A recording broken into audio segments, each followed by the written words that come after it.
Welcome to this emergency podcast of the Bronx Cheer Basketball Show. I am your host, Nathan Callanan, and as always, I'm joined by my co-host, Jack Lynch. We're coming to you from Melbourne, Australia, where it is currently 4:49 p.m. on, it's not Monday, it is Thursday the 14th. Thursday the 14th of January. I've got you, Nate. Today was the day, JL. We are recording this emergency episode because the trade of this offseason has happened. James Harden is a Brooklyn Net, and there's a whole bunch of players going to three other teams. It was a 4-team mega deal, JL. It's going to be a great emergency podcast. It's time for tip-off. Once again, welcome to the Bronx Cheer Basketball Show. This is an emergency episode. The James Harden trade to the Brooklyn Nets. Jesus. I can't even say it. It's too excited. I'm too excited, JL. I've got no fancy introduction for you. Here we are. We're here. It's happened. How are you? I'm all right. A bit shocked. I feel like I've put my foot in my own mouth because I think every prediction we've made so far has been wrong. But here we are. Almost the inevitable has happened. It felt like today it was like, how did I not see this coming? You know what I mean? Like after denying that it would happen, now I was like, of course, it was always going to happen. So yeah, the Nets. We're turning into those, or that show, or those guys that say one thing on our show, release the episode, and then like the day before Yana signed his extension, we released an episode. I mean, you were saying, it's not going to happen. He's not going to sign the extension this before December 21, and then he did. And I'm starting to think maybe we don't know basketball as well as we think we do. We should just quit the podcast. Yeah, maybe. I'll have a lot more free time, that's for sure. But it did in fact happen. First question to you. Where were you? That's what you always got to ask in these moments. Where were you when you found out the news that James Harden is now a Brooklyn Net? Well, to be very specific, I was at work on the toilet scrolling Reddit. What time was it? And this happened to refresh about 10:30, I reckon, this morning. Oh, wow. Give or take. No. Because was it earlier than that? Yeah, because I messaged you. Oh, do we have to get the accurate? I don't know. I've got it. It doesn't matter what time it was, but it was early. It was in the morning. The morning session at work for me is a blur anyway, so it was in that period. And yeah, I couldn't believe it. Yeah, so I messaged you at 8:15. The news dropped at 8:10. This is all AEST. Or no, sorry, we're in Australian Daylight Savings Time. Yeah. Sorry, we're in AEDT. It would have been sometime Wednesday afternoon for all Americans. I didn't really look into that, but yes, 8:10 it broke, and then luckily I've got a good friend named Max, good old mate Max. Shout outs. I told him to do this. If there's ever some crazy, I'm not an early riser. I know you're not either. Unfortunately, I am these days. If there's any huge news and he's awake for it and I'm not, and he knows I'll be not awake, I gave him, I set up his Google Duo account so he can actually call my Google Home, my Google speaker, because he tried calling my phone. Of course, I didn't pick up. And then he called my speaker, and then I just wake up to my speaker just making this weird noise that I never hear. And then he said to me, he said, James Harden's been traded to the Nets. And so I had to get going, making the graphics and getting organized. But that's where I was, in bed. Beautiful. And it was, let me tell you my first reaction reading those words, from Woj and Ramona Shelburne, I think her name is. Tired, of course. Delirious. But I was like, shit.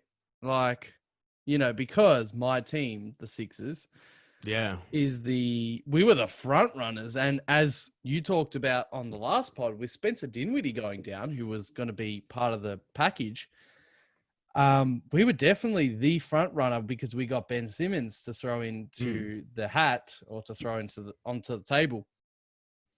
And I'm going to be honest, I didn't know what I wanted because the main thing about James Harden is that his age just deters me. Like in Philly, we've built these, like Boston, pretty much. We've built this rising team around two young guys who are still relatively young, 26 and 24 or whatever that is, in Joel and Ben. And if we were to go get a 31, nearly 32-year-old Harden, where it's like, what happens when Harden's gone? We left with just Joel, You've decreased your window by doing that. That's right. It might have been a more potent window, but than having Ben, but for 2 years. But when does James Harden start to decline?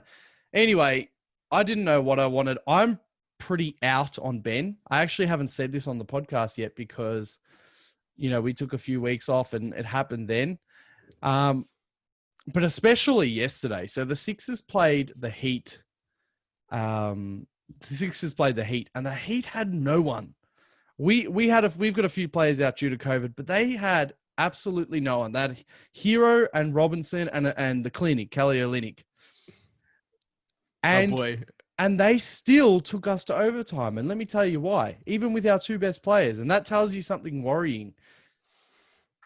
Even with their no stars in, the Heat's zone, we can't do anything about it. And so if and what I mean more so is Ben Simmons can't do anything about the zone.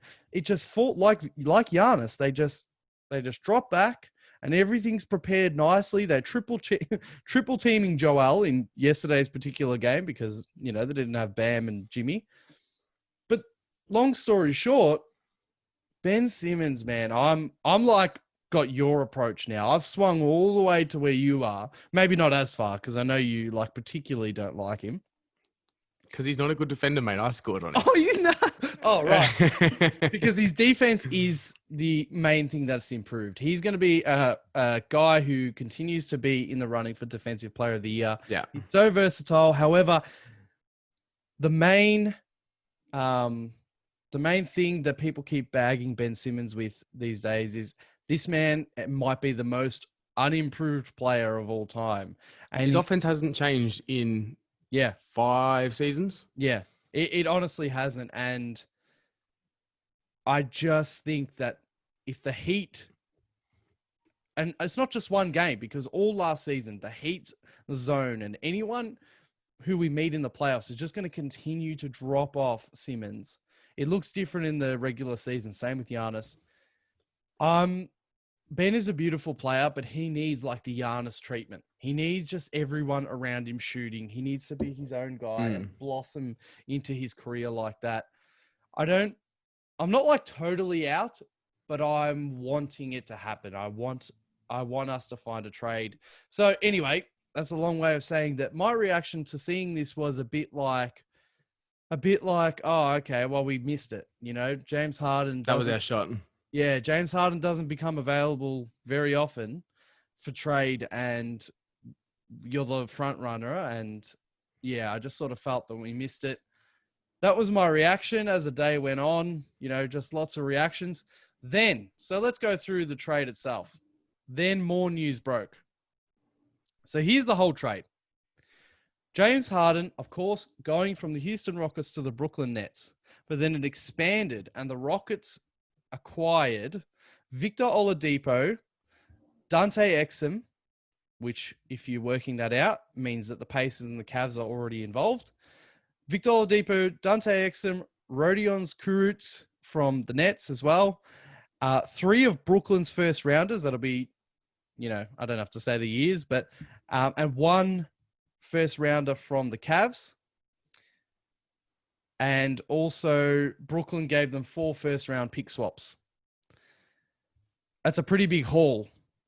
It is a big haul. For good old James.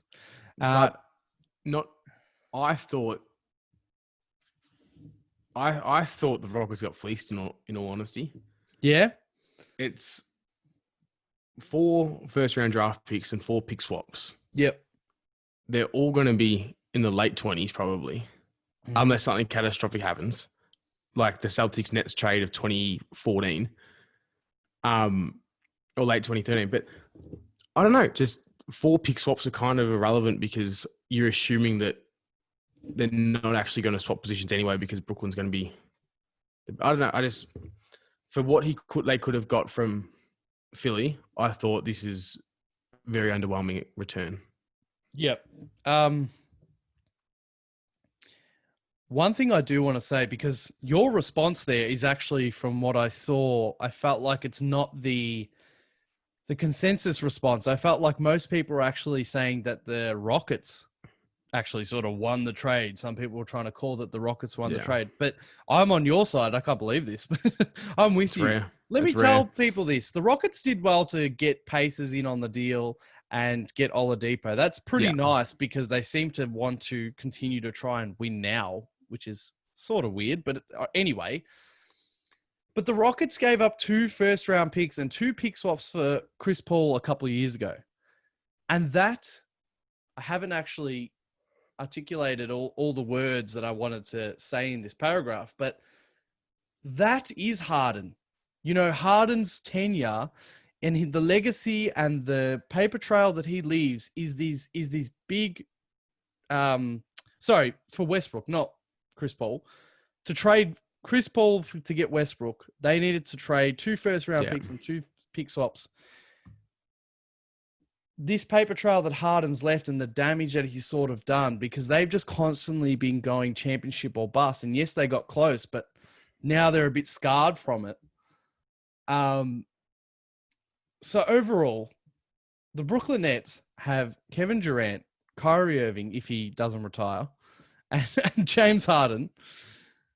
They're the winner of the trade. You know, getting James Harden. Yeah. You know, Yeah. Oladipo and all this shit. Anyone who says that the Rockets have actually won this trade, I'm sorry, but you've got to think about what, you know, the shit that James Harden left behind him, and also just how good he is. People forgetting just because he hasn't been playing up to his amazing standard so far this season. I reckon he's been doing it on purpose. The whole gut thing. Sticking it out. Sticking out the gut. Yeah, maybe he's actually. That's what we're doing as well, aren't we? Yeah, that's what we're doing on purpose. Yeah. I swear. But yeah, he's been tanking his value on purpose, and I just think he just doesn't want to play. He's going to go to the Nets, and if this season goes normal, let's just say, he's going to pick up his form and his fitness and all these things, and I think it's going to be pretty dangerous. Let's look at the rest of the trade. The Indiana Pacers obviously gave out Oladipo, and they got Karis LeVert swung around from the Nets and a second rounder from the Rockets. I love that. Because Oladipo, since his injury that kept him out for over a year, has not looked the same. Like Malcolm Brogdon. Definitely not. Malcolm Brogdon is like the main guard, which is weird when you got Oladipo. Yeah, Depot, he shows flashes at the moment, but yeah, he's not, that 25 to 28 points per game scorer that we saw 3 seasons ago. Yeah. How long has it been since we saw that? I don't ever know. But I think Levert's a tricky one to sort of gauge, in my opinion, because he's such a good ISO scorer, and then he has these games where it looks like he's fitting into a system really well and he picks up 7 assists and he's moving the ball. But more often than not, he's the perfect bench piece where for 18 to 22 minutes a game, it's just him doing his own thing while the starters sit down sort of thing. Yeah. So I like Indiana, and I think with Sabonis as well, they've got this sort of well-rounded team where there's no real weakness but no real strength. Do they put him into the starting lineup and take the ball away from everyone else, or do they put him to the bench and let him go to work against bench units? So I like him being there because obviously I think there's going to be more time for him to get the ball and he'll be able to prove the player he is. But I just don't see the fit at this stage. Yeah. He is, as you say, an ISO. I just think he's talented enough. I don't actually have his age right now.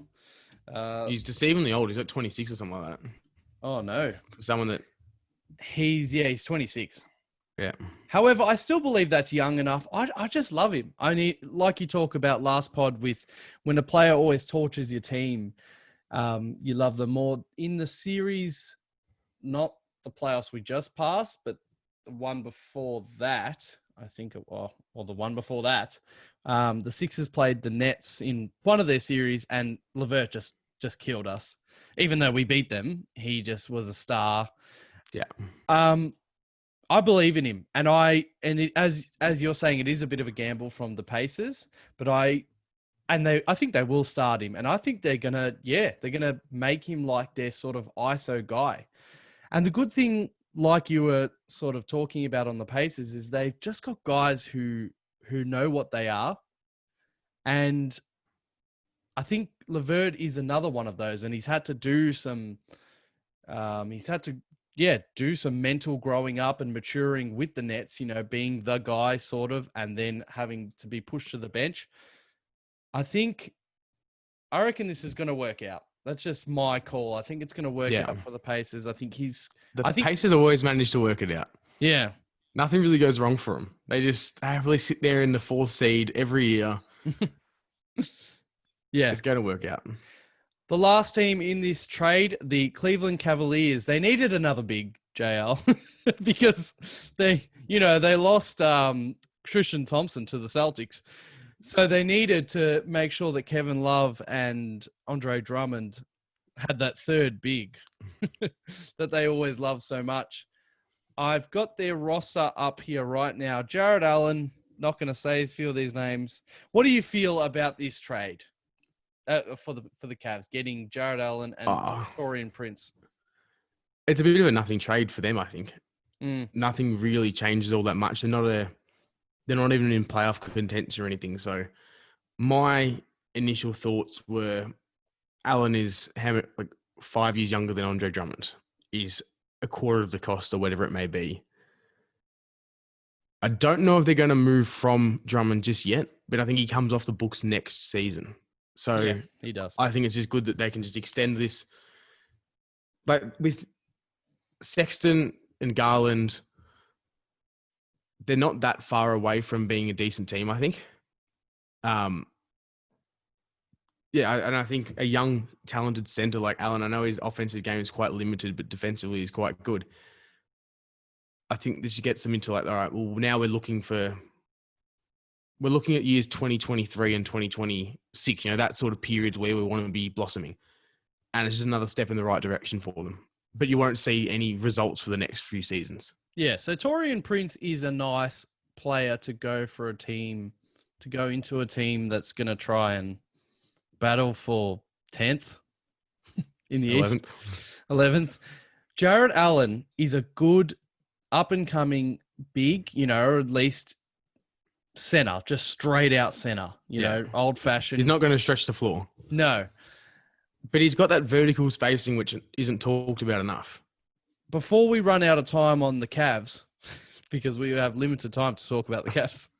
You could go on all day, I'm sure. The main question I have to ask for you and our listeners now, ask yourselves, where does this leave Kevin Love? Like when Tristan Thompson went to the Celtics, it's like, okay, in one way, we have only 2 bigs left, not the 10. Now they bring in Jared Allen, who's got more of a future at the Cavs, you'd say, than Drummond or Love. Yeah. Drummond starting. I don't even know where Love is. Is he injured? I don't know either. That's the sad thing. Someone that was, a top 10 player for so long has now just dropped off the face of the earth. Yeah. Because I'm watching him. He's played 2 games this season so far. He must be injured.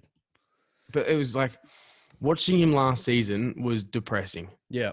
And there was that footage where he hated it. I think it was Chetty Osman had the ball. Yeah. And then Love's wide open. He's calling for it.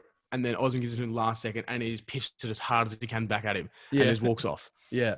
And it's like, he does not want to, he says he wants to be in Cleveland. Maybe he does, but he might have been frustrated at that moment. But he's a guy that hasn't always played winning basketball, but then obviously found success with the Cavs, and now he's in this position where he signed a 5-year deal, expecting the Cavs to be okay without LeBron. And of typical Cavs fashion, as soon as LeBron was not there, everything went to shit. And they didn't even try to build a roster around him or anything like that. So, I don't know. I think his days are done. Not in Cleveland, but his days are done being someone that actually gets mentioned. Okay. He's going down the Blake Griffin path very quickly, and I hate that because I love Blake Griffin. I love Kevin Love. They're the same. You watch Blake now, and it's like he can't move. He can't do anything. He's trying out there. He can still pass and still handle the ball, but he can't actually get anywhere with it because he's so slow. And I think Kevin Love's taking that trajectory at the moment. So, in your mind, is there a trade for Kevin Love by the end of this season, or? But who wants him with his contract? So last year he put up 17 and 10, which is good. You take that, but for what's he getting paid? $25 million a year for someone that's not going to play a lick of defense. I don't know. I can't imagine anyone going all out for him, thinking that's going to push them over the edge for a contender. Yep. Very interesting guys, like, as you said, Kevin Love, Blake Griffin, and the two guys, the two old blokes at the Spurs, just don't know what's going to happen. You'd think they'll get traded, but who knows? Yeah. That's the trade itself. Let's talk about what it means. So let's look at these rosters. So James Harden, he's always in the MVP race. He did win it once in 2018. He's 3 times been the scoring champion. He's been the assist leader in 1 year. He's got a very good resume for someone that gets hated on so much. He plays every game, as in, he doesn't miss games. He's never injured. Yeah. And unless he's going to the strippers. Yeah, and he never misses games. There's stories about how he'll go, he'll be out all night, the night before a game, and then show up and drop 40. That's just the James Harden way. He is unbelievable. And the two guys next to him, Kyrie Irving and Kevin Durant, are both, multiple time All-Stars and champions. And it's just the Brooklyn Nets. Let's list off their team. All right. Hit me. They're going to have, this is going to be their starting lineup. Kevin Durant, Joe Harris, DeAndre Jordan, Kyrie Irving, if he doesn't retire, and big if, and James Harden. Let me hit you with another starting lineup that's somewhere in the US of A. Anthony Davis, LeBron James, Marc Gasol, Dennis Schroeder or Schroeder? What do you say? Schroeder. Yeah, Dennis Schroeder, KCP. You're looking at the document as well. Yeah. That I'm looking at. I've got it up. Well and truly.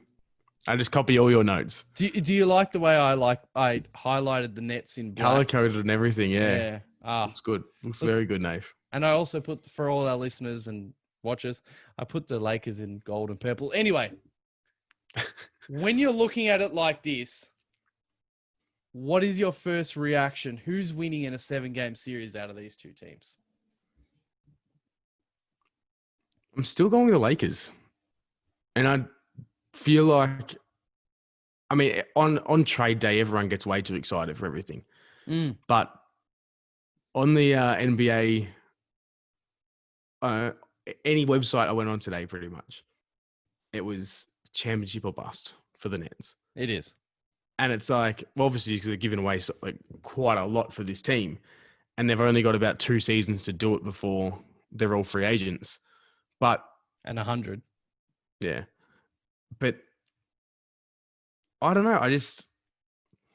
I'm not buying into the hype until I see it. And I said this early on in one of our earlier podcasts where the rumors first came out for this trade. And I said they'd be elite without any doubt. But they're less than the sum of their parts. Like, these are guys that Harden needs the ball. Kyrie doesn't necessarily need the ball, but he likes the ball. Durant doesn't need the ball, but he likes the ball. There's only one ball out there. They're not all going to get their 30. Kyrie couldn't even stand being second fiddle to LeBron. How is he going to stand being third fiddle to these two other guys? Until I see what sort of offense Steve Nash wants to run and Mike D'Antoni want to run, I'm in that camp where I'm just thinking, where does the offense go to? Obviously, they can all score in isolation, but Kyrie's not great at setting up an offense. Harden's not great at running an offense unless it's, isolation, let him go to work and kick to the corners. He's not good at actually getting the motion going. Durant can clearly play in that. We saw him do that in Golden State. And he can obviously go to work in ISO, but I don't know. Just for me, it's not like you just see LeBron and AD on the other side, and it's like every single possession, one of those two will have the ball, and it can just be a simple screen and roll. Or they're both well enough, they can orchestrate an offense. It doesn't even contribute to anything you're saying or maybe not the conversation, but is this the best three players that have ever come together?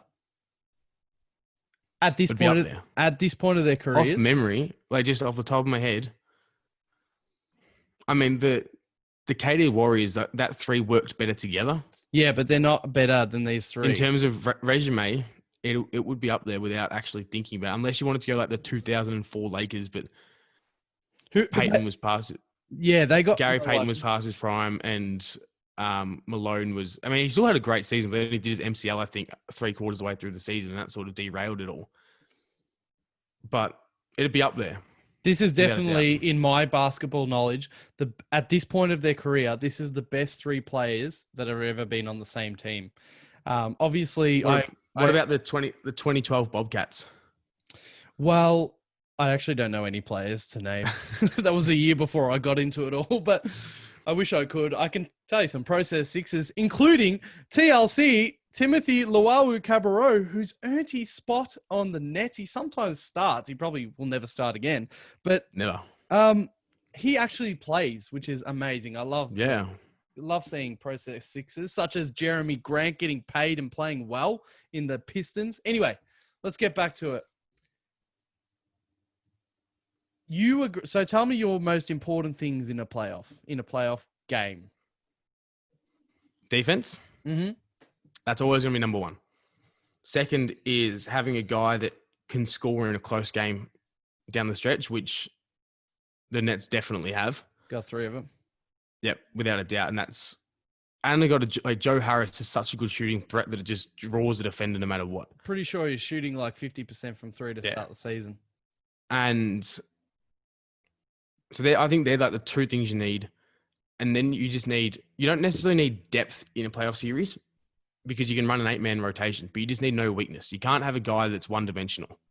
Yeah. Because that's where teams will strategize for that. If I'm the Lakers going against the Nets, you'd initially think, get the ball out of Harden's hands. If he's bringing the ball at the court, quick early double, get back. So whoever's on someone like DeAndre Jordan, just a quick double, get the ball out of Harden's hands. And knowing what we know, that probably takes him out of the possession. And then you're playing 4-on-5. If the Lakers, I mean, obviously there'd be way much more depth into this because Steve Nash would work something out.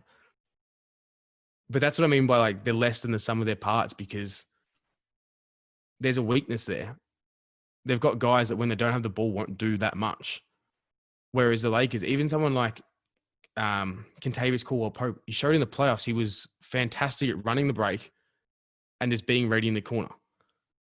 And that honestly just might be the difference. Those guys that are there, that run from the fourth best player on the team to seventh, have a more well-rounded game than I think the Nets guys do.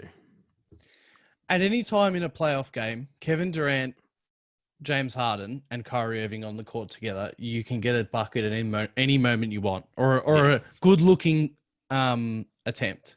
Yeah. What I will say is, while everyone can run a fast break, not everyone can run like even with these three players can run like a Warriors or a LeBron AD blah blah. LeBron, like beautiful, fast paced offense. Yeah. And that's the only sort of dent I will say in this Nets offense when it comes to playoffs, just playoffs, that maybe if the Lakers just have a perfect series offensively, their beautiful flowing offense may actually beat the Nets stagnant offense. But really, ISO ball is so important in playoff basketball, and they've got 3 kings of it. So that's obviously a Nets pro. However, this isn't some Golden State sort of world. Plus, that Golden State were the number 1 defense in the league as well. Yes, that's right. Which you look at this Nets team. If they come out of the East, the Lakers come out of the West, who defends LeBron and who defends AD? Yeah, no. You've got DeAndre Jordan playing 33 minutes a game probably, who he's going down the Blake Griffin and Kevin Love path as we speak. So, yeah, they might score 120 points every single game, but they're probably going to be giving up similar to that. Yeah, I was just about to go on and say that DeAndre Jordan, as you're saying, he's just declined ever since he's left Lob City and Chris Paul at the Clippers. He can still sort of stand there as a tree in the paint, but and so I'd just assume he'd probably be, I don't know, but he's going to stand in front of like AD or Gasol. Yeah. But he's not going to do much else in terms of defending. He's going to do some nice lobs, you'd hope, on offense. But anyway, you're correct. There'll be so much spacing that Jordan will have so much room for lobs. While we say that these 3 players might be the best 3 players in this point of their career on the same team, it's amazing to say that they might not necessarily be better than the Lakers in a 7-game series, because the first thing you mentioned that's important in a playoff game is defense. And as you also said, the Nets don't have much defense. If KD's coming off the Achilles, he's 32. He's already said Nets is his last stop. I'm not going to say that he's not going to defend, but he's not the defender. It hasn't looked promising so far. He's not the defender he once was. No. And even then he wasn't great. Yeah. And even he was good, but not great. Yeah, and the rest of them are the same story. Same with the bench, apart from Bruce Brown. AD and LeBron James, who can lock down, and Marc Gasol can be a tree and also a tiny bit more at this stage. And Matthews can play his role. So can Caruso lock down. That's another thing that we haven't yet mentioned. The Lakers have Harrell, Matthews, Caruso, and I would even put Kuzma coming off the bench, whereas the Nets only have Jeff Green and nothing. Yeah. I mean, like, this Nets team's going to make a few more trades. Yeah, they have to pick up. They've got no other big men other than Jordan, so they're going to be looking for someone. They're going to be doing waivers, I reckon. They got nothing to trade. For me, they got nothing to trade. They're going to be picking up guys off, waivers.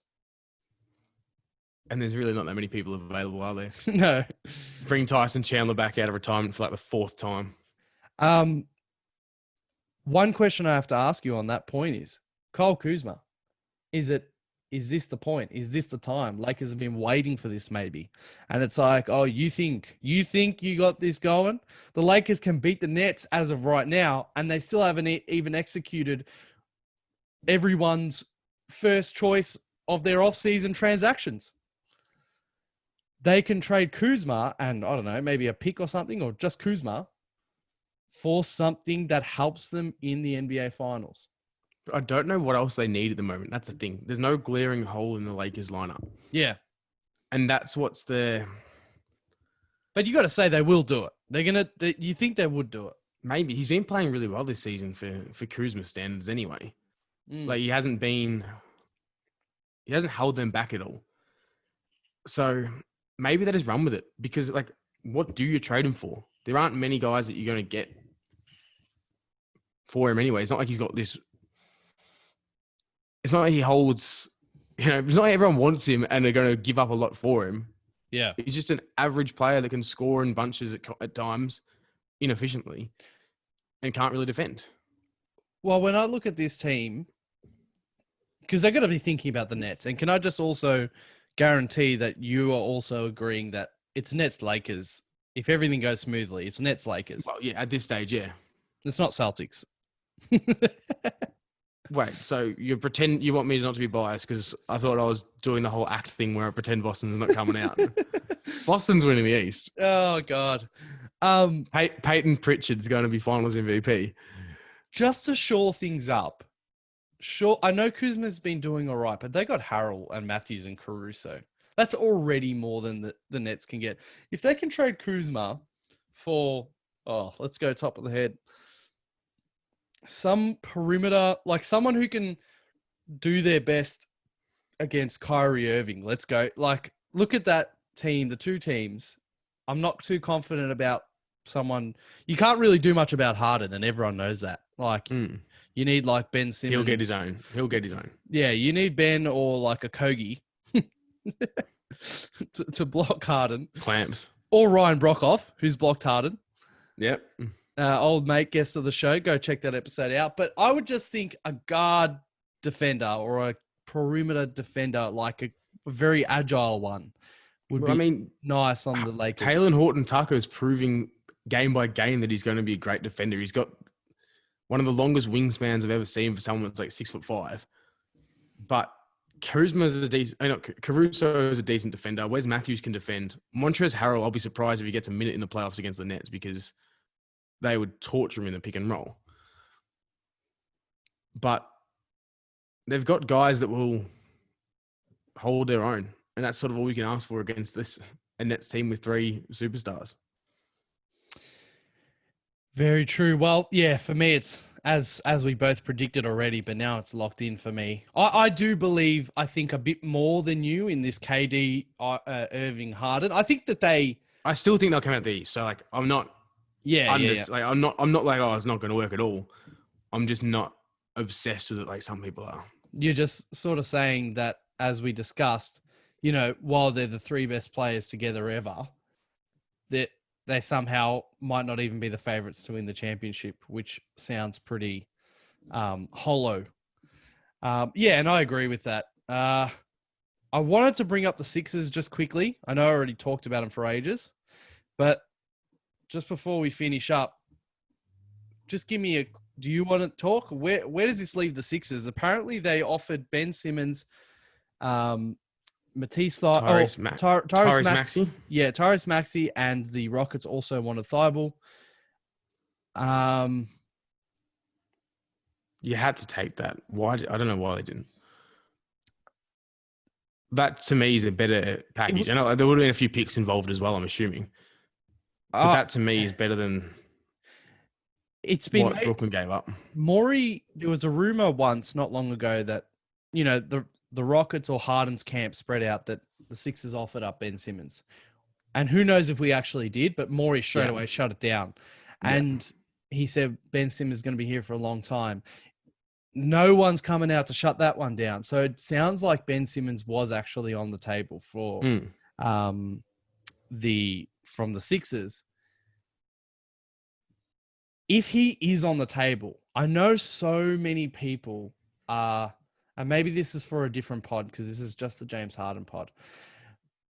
But if he is on the table, surely now the Sixers and Daryl Morey, who's very championship or bust, goes after Bradley Beal. Because you've seen what Bradley Beal's been doing and he can defend. Yes, some people say, oh, where's the point guard? For God's sake, in the half court, do not tell me that Ben Simmons is a point guard because I'm over it. You get to the half court, in transition by all means. But... And I'm not even joking. In the half court, he stands at the top of the key outside the 3-point line with his arms up like a pass over his head, like a soccer throw-in, ready to set up the offense, which just goes to Joel. What's taken you so long? How long have I been saying this for? The exact same thing. And then he goes and stands in the dunker's spot. Yeah, I just thought that with everything clicking, the shooters and everything, it might have been like it just fit into working, but no. Like, because it can in another universe, but it just doesn't. There's just something missing. And a lot of that can be put down to how much we gave up for Tobias Harris and paid Tobias Harris. We gave up like a few. I'm telling you, a few first rounders and Landry Shamet for Tobias Harris and then gave him the max. If we hadn't have done that and we hadn't done all this stupid shit and our former GM had a burner account on Twitter, for God's sake, maybe we'd be in a better spot and we could afford just a simple ball handler like a Scary Terry. You don't want Scary Terry. But we don't, and this is what we have to deal with. And unfortunately, it just looks like for us to win in the Embiid prime window, it's going to be something like trading Ben for a shooting guard. Yeah. That can create his own shot. Can you imagine how awful a Westbrook and Simmons backcourt would be? I know, and that's the problem. Like, for it to happen, the Wizards would just need to have to give up again. But the Sixers have to offer a lot of draft picks. Yeah, I really hope that they can pull that off. But anyway, that's where the Sixers are. Ben's name has officially been confirmed. Sixers are blah, blah. COVID's taken over the NBA. Anything else you want to just add to our little Harden? I don't think so. I don't think so. Did we talk enough about it? There's not much more we can say. It's done. Harden's got his wish. And it's all just speculation at this point in terms of how they'll play together. And that's what I can't wait to watch the first game they're doing because I just want to see what offense they run. Yeah. I mean, it could be literally as simple as start the three of them together and then just rotate who's on the bench and just have two on at the same time. But that being said, I was thinking about this earlier. When Harden and Kyrie are on the court together and KD sitting, what happens there? Because these are guys that love having the ball in their hands, love over-dribbling. It works in Harden's case when he's surrounded by shooters. You're not going to be surrounded by shooters in Brooklyn other than Joe Harris. What's Kyrie doing in that situation? And when Kyrie's going to work, what's Harden doing? Yeah, and I think this is very quietly or maybe obviously that the Nets got first-time head coach Steve Nash to be their coach, but they also hired Mike D'Antoni. Okay. Yeah. Yeah, to be their assistant coach. And I feel like he's going to be, talking to Harden, but it's not just familiarity, if that's a word. It is. It's a very, very commonly used word, Nate. I just didn't know how to say it. It's not just being familiar. I'm not going to say it again. It's also that D'Antoni has had to work with Harden and CP and Harden and Westbrook. And he obviously would know how to talk to him, set it up, blah, blah. A lot of ISO ball, not a lot of depth at the moment. It's going to be interesting, but some nights they're going to absolutely smack some teams. You got to imagine. You're getting those 80-point first halves. Yeah.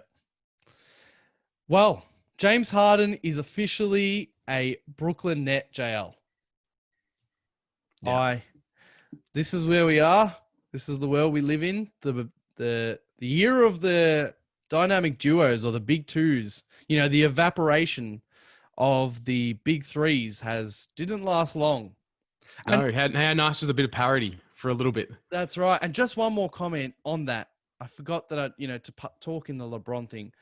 I didn't really subscribe to the whole, you put the Golden State Warriors together to beat LeBron. But now that it's been done twice, for God's sake, and you don't have to actually say that this is intentionally to beat LeBron. It's not everyone's number one thing on their mind. But in a way, LeBron, that's how you need to win a championship. LeBron is really going up against it again. Let's not talk about Jordan. But Jordan never had to go up against this. That's the thing. I don't care what your thoughts are in the GOAT debate. LeBron's had to play harder teams than Jordan ever had to in the finals.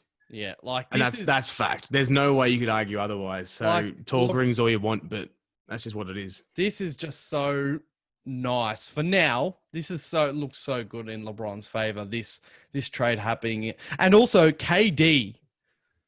I think it dents his legacy again. Because if he can't win on his own ever. Yeah, don't tell me he was there first because, as I've always said since the start of this season, KD and Kyrie are running the show. If they didn't want to get Harden, They wouldn't, They wouldn't have. Yeah. they would have been talking to Harden behind the closed doors. KD's legacy goes down again and LeBron's goes up. What a If LeBron season. manages to beat this team, like, Yeah. his resume is getting deeper and deeper as it goes on, but this is another one to tick off the bucket list, I suppose. That's it. Well, we'll leave it there and we'll talk again next week when the NBA has just Postponed. folded over into itself and gone into the pollution of the coronavirus. Yeah, why are we even having this episode when the season's not going to finish? By the time they can all play together, these three guys, they're all 32. Kyrie's 28, but DeAndre Jordan's 32. The season's not going to be, we're not going to get any NBA ever again. So I don't know why they joined up. Anyway, we'll leave it there. If you're listening on Apple Podcasts or iTunes, don't forget to leave a 5-star rating or review. Check us out on social media, Instagram, Twitter, follow us there, and Facebook, JR. We're nearly at 10,000 followers. Getting close. And we're nearly at our 1-year anniversary, which I think is the 23rd of Jan. Love to hit that 10,000 followers mark on Facebook. So go and follow us and like us on there. Hit subscribe or follow, whether you're on YouTube or whatever podcast app. JL, I hope to talk to you. I hope to talk to you about basketball next week. Fingers crossed. Anything can happen. All right. Speak to you soon.